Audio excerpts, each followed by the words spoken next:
Hi everyone, here is Business and Economics Tutorials. Welcome to today's lesson. Learning can sometimes feel like a big challenge, but remember, every expert was once a beginner, just like you. You are here to grow, to explore, and to become the best version of yourself. So, let's dive into the journey together with an open mind and a positive attitude. You are capable of amazing things, and today is another step toward unlocking your full potential. Let's make it fun and exciting. Let's learn something awesome together.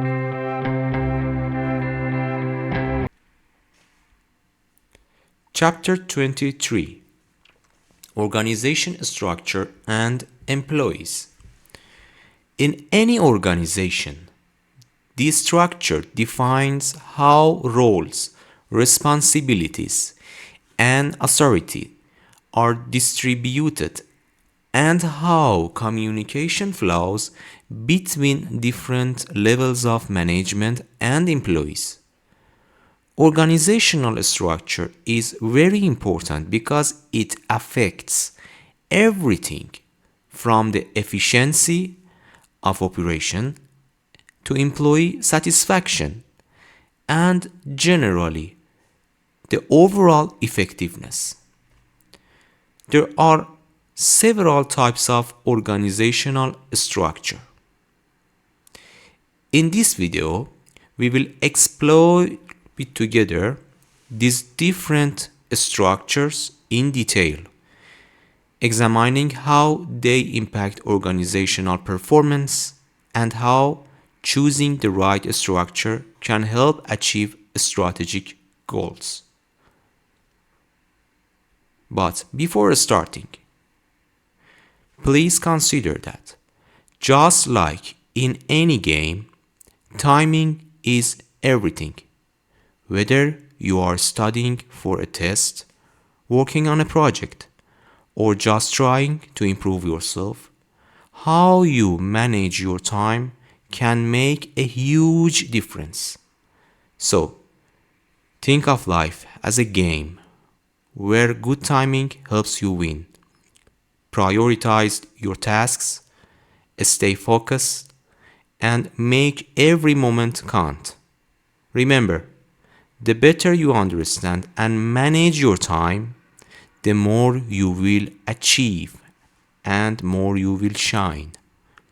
Keep this in mind and you will see how powerful and rewarding it can be.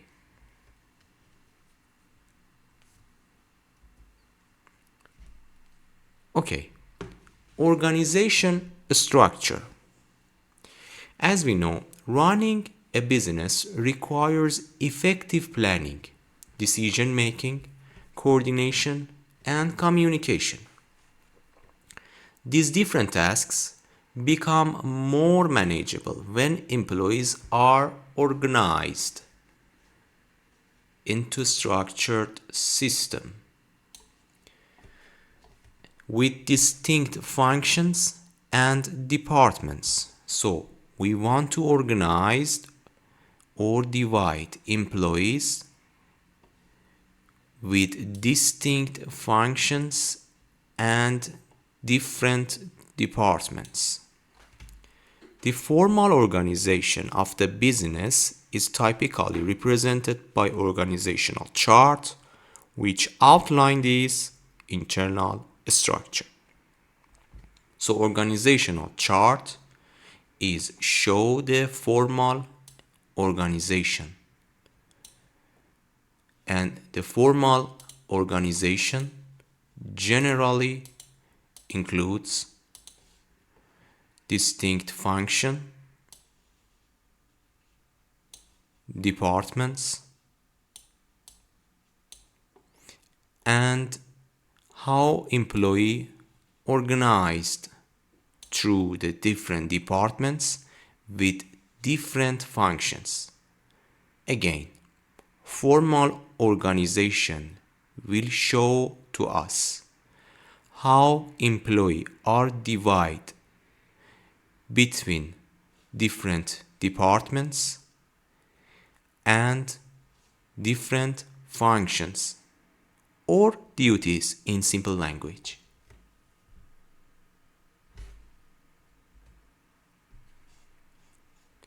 Next topic is hierarchy.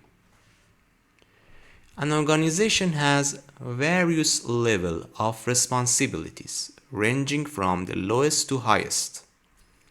So generally, hierarchy means that various level of responsibility from the top to bottom.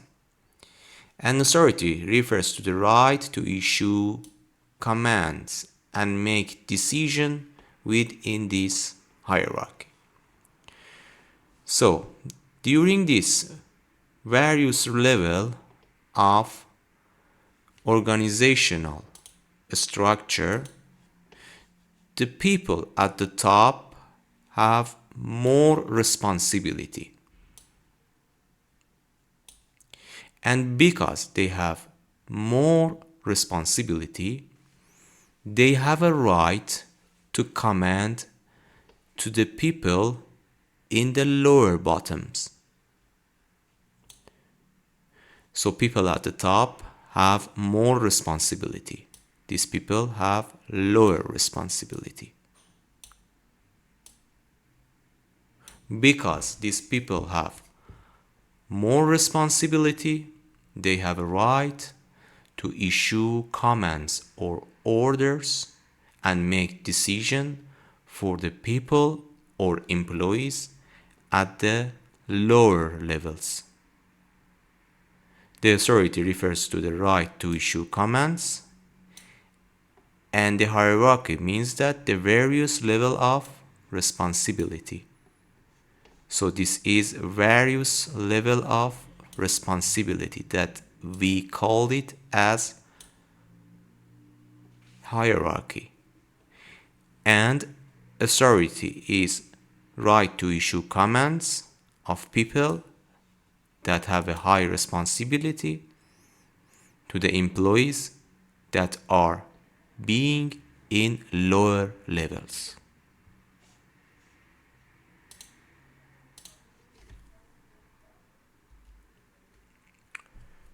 Chain of command is the next topic.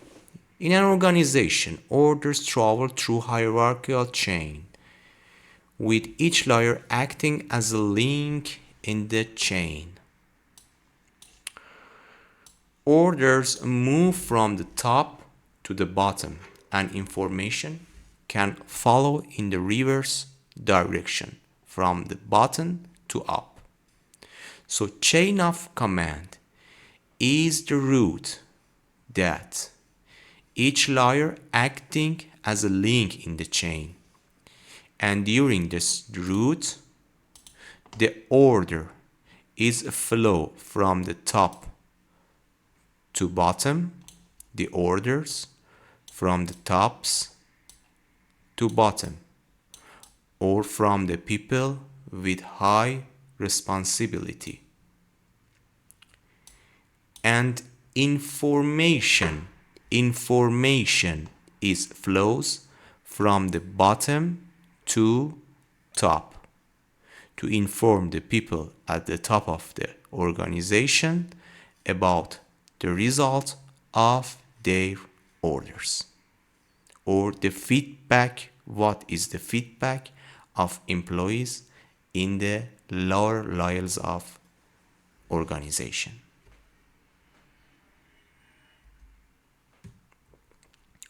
We have different types of chain of command. Long chain of commands and short chain of command. And each types of chain of command have its advantage and disadvantage. Start with long chain of command. Is when hierarchical chain is too long and messages may become unclear or lost as move up and down. Additionally, changes might be resisted by lower levels. A lengthy chain increases the risk of instruction not being properly implemented. So, the chain of command have two different types. The first one is line chain of command. In the line chain of command, we are not happy, we are sad. But why? Because there is a high possibility that messages become unclear or lost because the chain of command is too long.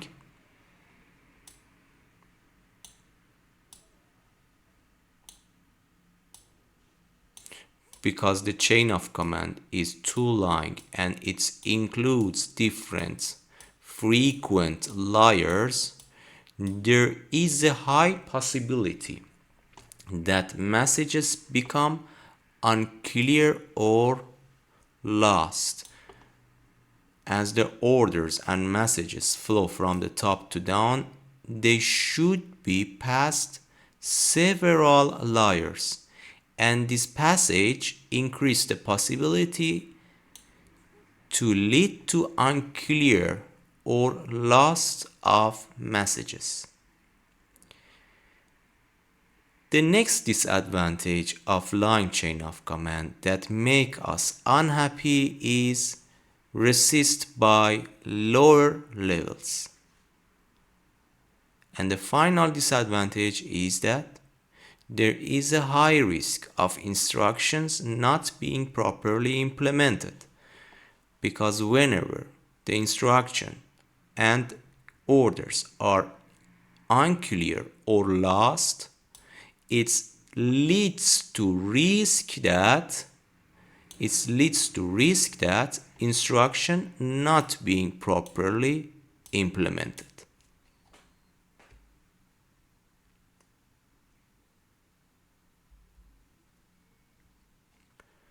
Next topic is span of control. Definition of a span of control is important. So please be careful to remember what is the meaning of a span of control. The span of control is the number of subordinates a person directly manages.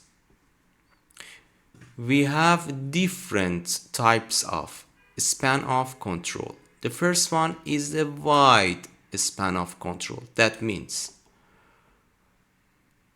in that overseeing many subordinates, while in the second types, in the narrow span of control, we oversee or manage a fewer people.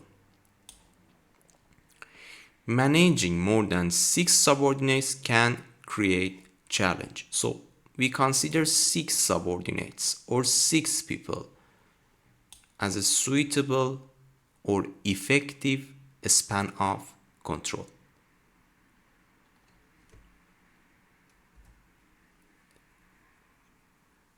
Next topic is flat structure. A flat structure is organizational structures that feature by fewer layers in hierarchy. This design improves communication, the flat structure, by shortening the chain of command and reduces management cost because there are fewer layers, so we need a lower number of managers. And finally, it promotes a more informal and friendly control environments through direct contact between levels. So, flat structure is a thing that makes us happy. We love it. Why? Because in this shape that show to us a flat structure, we have a lower amount of organizational layers. So when the organizational layers is fewer, there is communication improvements because the message should pass lower number of organizational layers. As we have lower number of organizational layers or fewer layers, we need fewer number of managers, so we can decrease the cost or cost will decrease in this manner, and we will able to promote more informal and friendly control.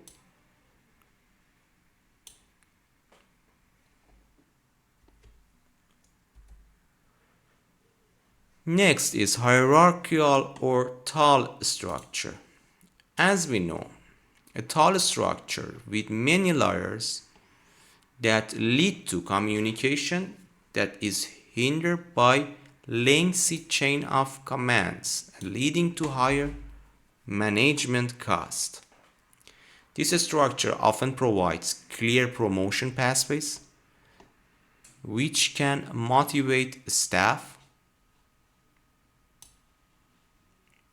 and controls tend to be more formal and less personal or friendly due to the numerous hierarchical levels.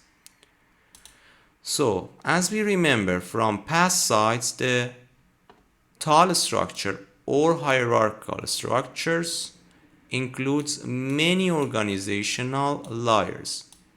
Whenever all layers is increased, we need more managers to manage people. So management cost will increase in tall or hierarchical structure. And also, there is a high possibility that messages become unclear because message should pass several organizational layers. But there is a one reason that perhaps make us happy about the tall structure. Generally, we are not happy, we are sad with tall structure. But there is a one condition or one reason that maybe we like the tall structure, and it is that it's provide clear promotion pathway which could increase motivation of staff, and they will more attempt to promote from their current position to the higher one.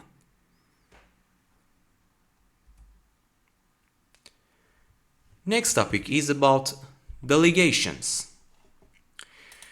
Delegation, definition of delegation and span of control is important.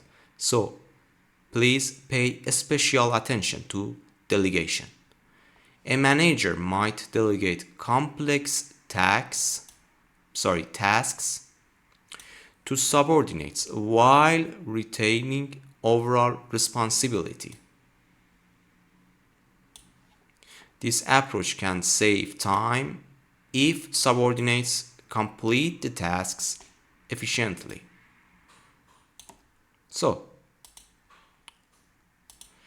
a manager might delegate complex tasks, the tasks that are not easy or challenging, to subordinates or employees in the lower layers, while retaining overall responsibility.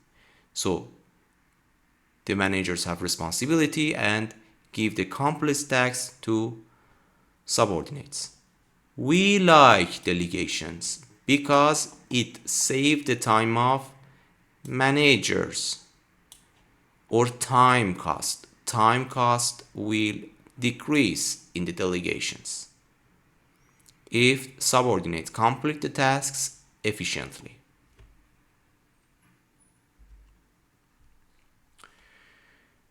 As I said to you, generally we are happy with delegation, but delegations have some advantage and disadvantage, and it is important to know what are the advantages and what are the possible disadvantages of delegation. Delegating challenging tasks can motivate employees by showing trust in their abilities. So we show the trust to employees, and through this way we can increase the motivation of employees. However, if the employees feel these tasks are given without adequate rewards, they may be dissatisfied. The context of delegation in the business often depends on whether decision making is centralized or decentralized.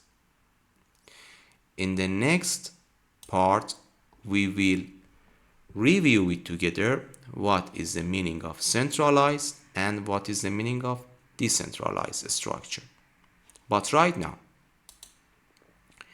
as I said to you, generally we are happy with delegations because in this way the time is saving and motivations of employee is increase. So cost or cost of the time is decrease. Any method that be able to decrease the cost is our favorite. And any method that would be able to increase the motivation of employees is also our favorite. So delegation can decrease the time cost and increase the motivations of employees because we show trust to them. But it is important to manage the delegations effectively. And one of the aspects of effective delegation is that we need to give enough rewards, enough or adequate rewards to employees. If we don't give them enough rewards that is suitable with the amount of delegations, the employees become sad or dissatisfied.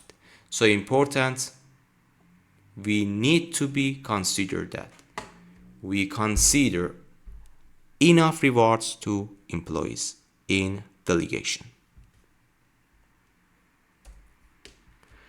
Okay, as I said to you, this is a time to review it together what is the centralized and decentralized structure.